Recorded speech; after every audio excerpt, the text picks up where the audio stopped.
lovers, welcome back to another amazing garden tour. Today we're back in Portland, Oregon at the beautiful, magical, jungly oasis of JJ de Sousa. She's a landscape designer as well as an interior designer, and it is so cool to see what she's done with this space. So come enjoy the magic and just the happy scenes of this beautiful garden, starting with this super whimsical carrot fence. So come with us as we go over the fence.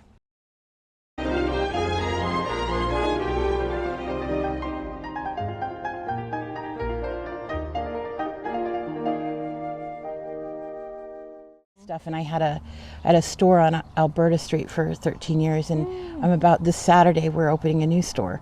And do you know where Zero Plants is? Right next door. Yeah. There was a guy next to them that sold pots, big pots. He retired, and then I've been friends with the Zero guys forever, and they let me rent it. So wow. Well, it is so lovely to meet you. It's lovely JJ. to meet you too. Thank you for your time. Thank you for coming. I can't believe you called me. I think that's just so nice. I mean, yeah, I had found you on Instagram and I just loved your garden, and just being in it is so magical. Oh, thanks. And I know this is only the front yard and you have a backyard that... Next time we'll do the backyard. Next time, yeah, because you had a storm that there was a... We had a terrible winter and we lost so much stuff and things that I have, like I'm really big into agave and spiky plants and that. My greenhouse has a heater, but we lost power for 4 days. Everything died.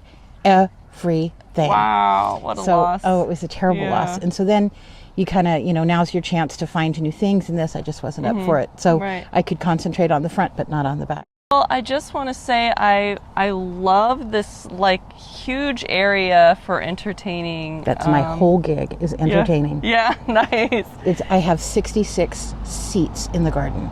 Wow. So I can have 66 butts on a chair, on a bench, or on something between the front and the back. So it's really important. Yeah, and you seem to have the scale really well. Like it's so easy for me to just make this like 10-foot circle and be like, this is enough, but it's really not. Never big enough. Yeah. Nobody ever makes it big enough. I think that's so funny with clients. It happens all the time. Yeah. They're like, oh, this is going to be great. And it ends up being like a postage stamp. Yeah, and then they call me. Okay, well, now we're going to start over.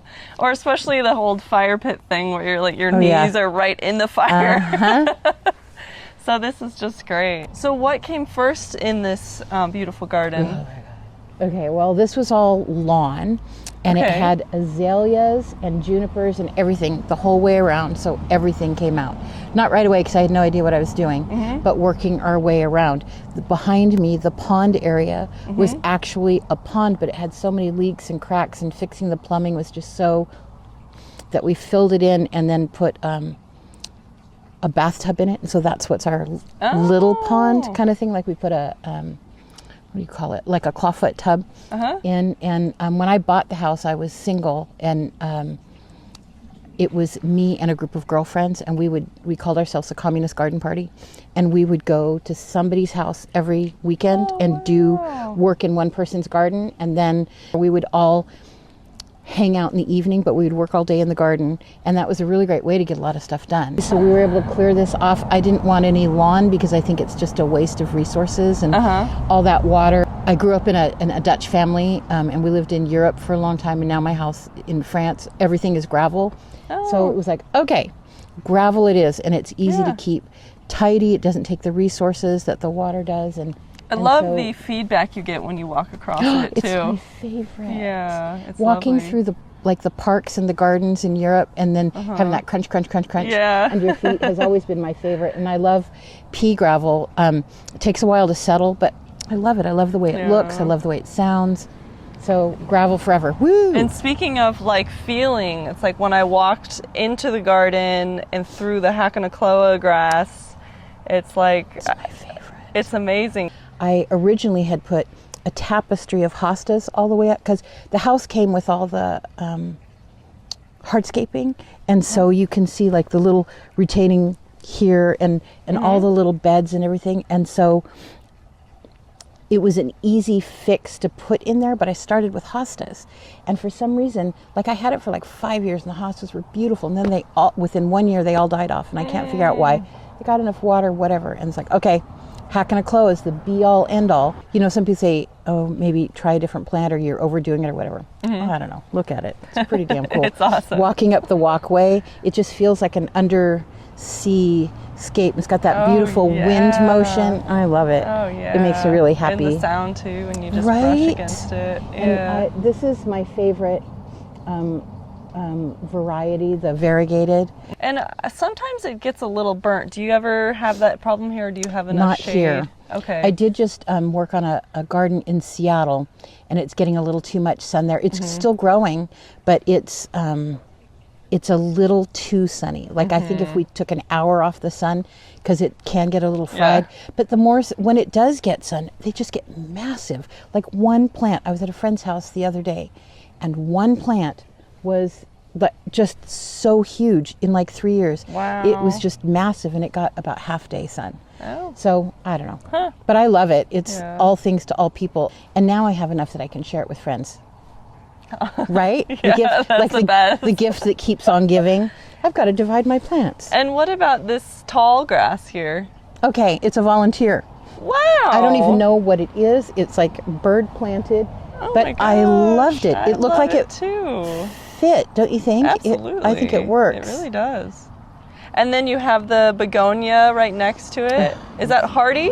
That one, no. God, I wish. No, so you have to bring We're that just in. like 1.5 zones too high. It's my favorite. And I don't bring it in. It's just not worth trying to save. With all my other succulents and stuff in my greenhouse, I just do that. This one is Begonia boliviensis. Okay. Bonfire. I mean, look at that color, doesn't it? And I mean, I see the trend here with that color. I have kind of a thing with orange, but I love this time of the afternoon when the light is just starting to come back through. In the morning, the sun, as it comes up over the house, kind of comes this way. But this is really nice too. I think it's unfortunately our monkey tree has died in the last 1.5 years. It just all of a sudden, 1 month to next, dead. Wow. And so we need to have it taken out, but then I need to find something to put in that will provide the same amount of partial shade, and that's hard because it's hard to get a big tree, and it makes me sad because I really loved it. Aww. But whatever. Did you know the cause at all? No, and you know, I don't know if you see them driving around town. There's quite a few, but it seems like they have an age limit. Like if our house is 100 years old today, this year, and so I think the tree was probably planted at the same time. And I don't know. I don't know. I don't know. But if you start seeing them around town, you see that they kind of pod up a little bit and then they start dying off. There was somebody that stopped by here the other day and said, "Oh, we want one of these, but we just keep seeing them dead." I'm like, plant it now and you'll have it for about 75 years. And then you're good. But I love them. I think they're so interesting. Yeah. Until they land, until a branch falls off and lands on your arm. And then it hurts a little bit. You said these are cedars of some sort? Yeah, some sort. They came with the house. Okay. Like I really like them, and when they're dripping over a little bit, they're very pretty. Oh, yeah. But we lost quite a bit of green branch work during the storm. This year was freaking brutal. And I love how you've interwoven the branches with the railing too. Oh, thanks. That's awesome. I didn't feel like we needed a fence, but I'm into space, like public space versus private space. And so it's the same reason that I did the fencing up front, because at first it feels like you're sitting on a stage. Do you know what I mean? Like you're up on a theater stage and everybody walks by and it's just awkward. So this gives us a little privacy. And that, I mean, it is a pretty busy street. And so you really have created an oasis up here. Well, it's busier than I like. But what are you going to do? What are you going to do? And now having this, do what you did, it right? seems like. And now having this, it makes a really big difference. And I love how, you know, you haven't filled in every single spot with plants. Like, and that it's a nice, you know, resting for the eyes. Like, and the ornaments just add so much. It is hard to stop with the ornament stuff though, because there's so many things that I like. But I think that you haven't overdone it. I think it's very tasteful. Thank you. And just it makes me happy to look at. Oh, you're very kind. And so thanks. Thank you. Yeah, of course. And I just want to talk about these awesome gold benches. So I have some weird, I love skulls. I love Hello Kitty. Like I can't help myself. And the skull benches, it's a company that I used to sell at my store in Alberta. I have black pear and I have an orange pear. Wow. And they make me really happy. Aren't they cool? It kind of looks like it must be a pirate king. Oh. I love them. They make me so happy. Weird, but I love them. Weird and awesome. And orange. So there you go. Yeah, perfect. Right?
That's a hydrangea right there behind the fish that nobody expects. Ooh! It's called green dragon. This is a hydrangea? Right. Wow. So the guy who helps me in my garden, he invited me last year to one of his other client gardens. And this was there, and I just loved the leaf, and it had this kind of viburnum looking flower, and I'm like, what is that? And it's a hydrangea. Another plant that I am obsessed with, and I tend to repeat things a lot, abutilons. Oh, nice. Dichondra silver falls. That's one of your favorites? Favorite. That does add so much. I just love the glossiness. Right? It's like silver. The texture of it. Sorry. Is this your same begonia? Yep. Nice. No, and I just repeat things over and over again. And this is kind of a pretty little view towards I back. got some footage of this earlier. Oh, I good. love that weeping tree. What is that? It's a chamacypris as well. A chamacypris. Okay. And I can't think of the variety name at the moment, but it needs a little pruning at the moment. It needs to be brought back. We're always bringing it back. And is that a gracillipes, that Mahonia? That one, yes. And then It's nice to see that in bloom almost. I really like the rhododendron in front of it, and it's called Roosevelt, and it said red, and it was just like this horrific fuchsia. Oh. But I really like the foliage on it. The variegation, I think is really pretty. Oh, that's great. I mean, yeah, the flowers are only for what, a week anyway? I pick them all off. I cut all flowers off hostas, and anything pink. I can't stand it. Yeah. It's so funny because, well, it's not very close to orange, but it is. No, it's not at all. Yeah. I kind of wanted to do a staggered I so see that it. the height would be a little different. Yeah. And this could kind of be as an understory of the Japanese maple. This one, when it comes out, is so beautiful. It's called Butterfly. And when it opens, it's like a little hand that opens out. Oh gosh, it's so pretty. I just think it's gorgeous. Lovely. Loves it. And we're under this giant spruce. Oh is my that what God. that is? No, this one is a cedar. Wait, which one is which? This one's a pine and that one's a cedar. You can see we lost some more branches that died. Some of the branches died. So we're waiting our turn to get stuff cut out. But it gets so tricky when you cut out branches on one of these big trees because it gets top heavy and a good wind will take it down. And since these are already elevated, it's a little bit of a challenge. When I first bought this house, there was a big windstorm and a couple of big branches off this tree fell and landed on the house, and it was kind of freaky. Oh, I bet. And it didn't crash through the roof or anything, but I'm just really aware that I don't, we gotta be careful how we cut it. Yeah, it's like it creates such a wonderful woodland feel. Don't but you think? Then, in time you do have to worry about those kinds of things. So that's tough. And can you tell me about your friends here? Oh, God. It's a guy from Seattle, and he just made weird concrete garden statuary. And when I had on Alberta, I sold the crap out of that little statue. And these were my last two, so I just kept them. Nice. Because look how cute they are. They sure are. Right? And I like how you paired them, with matching. They each get their own pot and a geranium. Yeah. This is a really cool Rhodey, I love it. That's a rhodey. Yeah. Okay. That is gorgeous. Years. It took like 5 years for it to even put on any growth at all. Wow. But it's and it has kind of like a light pinkish flower that I just pick off. Oh. Don't like that one Can't either. handle it, and I look out the window and there it is. It's like, nope, hate you. But isn't it cool, the black foliage? Black plants make me really happy. Yeah. So my colors that have always been for my shop are black, white, and orange. And so anytime I can find something that has that combo, I'm so happy. The black plants, black grass. Do you know Paul from Zira? No, I don't. Okay, Paul Bonine. He wrote a book called Black Plants, and it's all about plants with black flowers and plants with black foliage, and it's really good. And I sold it at my shop forever. It was through Timber Press. And God, there's just something grounding about black. To me, it's always like, it's like it's the neutral that everything looks good on. It doesn't matter what color you put with it. We just painted the inside of our new store almost black, because it just doesn't matter what you put on top of it. Everything looks good, so you put black. It's like eyeliner. Do you know what I mean? Like, it goes with everything. So I just think that there's plants that you use over and over again.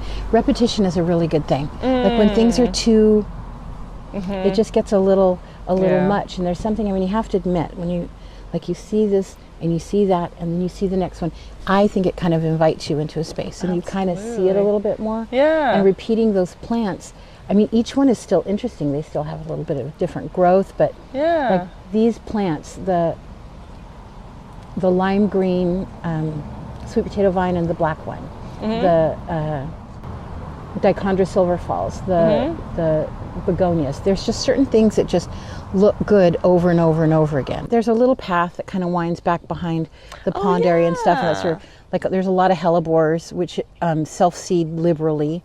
Okay. And more Hackana, and it's just a different view. Yeah, what a nice vibe. The variegated Fatsia. Oh, right? Yeah. Fatsia japonica variegata. Okay.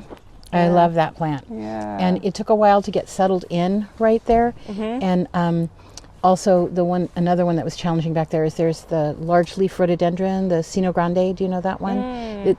That one? Yes. Yeah. Love that one. That's gorgeous. It's got the most beautiful, beautiful leaves. Kind of like dinosaur skin. Kind of, right? Although I've never seen dinosaur skin. You can look at a gunnera and know what that looks like. Yeah.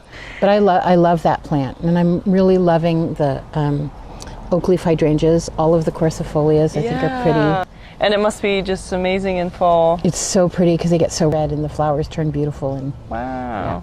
There's also like these cute little statues. Are those Jack in the Pulpit? They are, but it's a woman from Berkeley, Marsha, yeah. Marsha Donahue? Yeah. Okay. And so one of my clients has a ton of her stuff, and because they get photographed a lot, Sunset Magazine, whatever. And they said, oh, go visit her and she'll let you look through the garden. Oh my God, her statuary is unbelievable. Wow. Because did you see the other one with the arum on the other side? Yeah. So that one, and then the fern statue that's right behind Dre, that tall, in between the two hydrangeas, that's a sculptor, Dustin Gimble, and he does totems, mostly totems for the garden, and they are unfreaking believable. And then your gate, obviously. So that's a local woman who lives kind of right around the corner. She had the gate, it was rust, and then I'm like, oh, I could have that powder coated. So I had to have it. I have no association with carrots. It's just that it was so cool and it was orange and I really loved it. But it really has been like people stop and talk about it all the time. Like, I just think it's so cute. Yeah. Who has a carrot gate? It is really cute. It's like the perfect entryway. Isn't it cute? Yeah. And it looks great both directions, like from outside or inside. Like, it just makes me happy. Yeah. That's why it's important to put things in your garden that just make you happy, whether or not someone is going to, the weird naked baby statue. Yeah, right? Or not. It's your garden. Right? It's like, it should be what you like. Another plant that I really like that I would like to point out then is the Ponocyrus right behind you. In the pot? The I kind was of actually going to ask about that. So it's a hardy Chinese orange. Oh. And so, most citrus have kind of a sharp little tooth, like a spine on it. And so that one, it's hardy, deciduous, and so in the winter it's like it's got fangs, but it puts out. I never get any of the fruits to fruition because the squirrels get it, but it puts out a little fuzzy, small, round orange.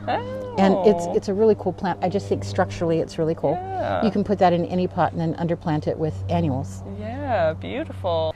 Well, JJ, you've made such an amazing jungle oasis back here. Jungle oasis. Yep. There you go. Yep. And I'm just so happy that you took the time to share it with us. I'm so glad. And thanks for your patience. I appreciate it. Yeah, well, thanks for inviting us over. Oh my gosh.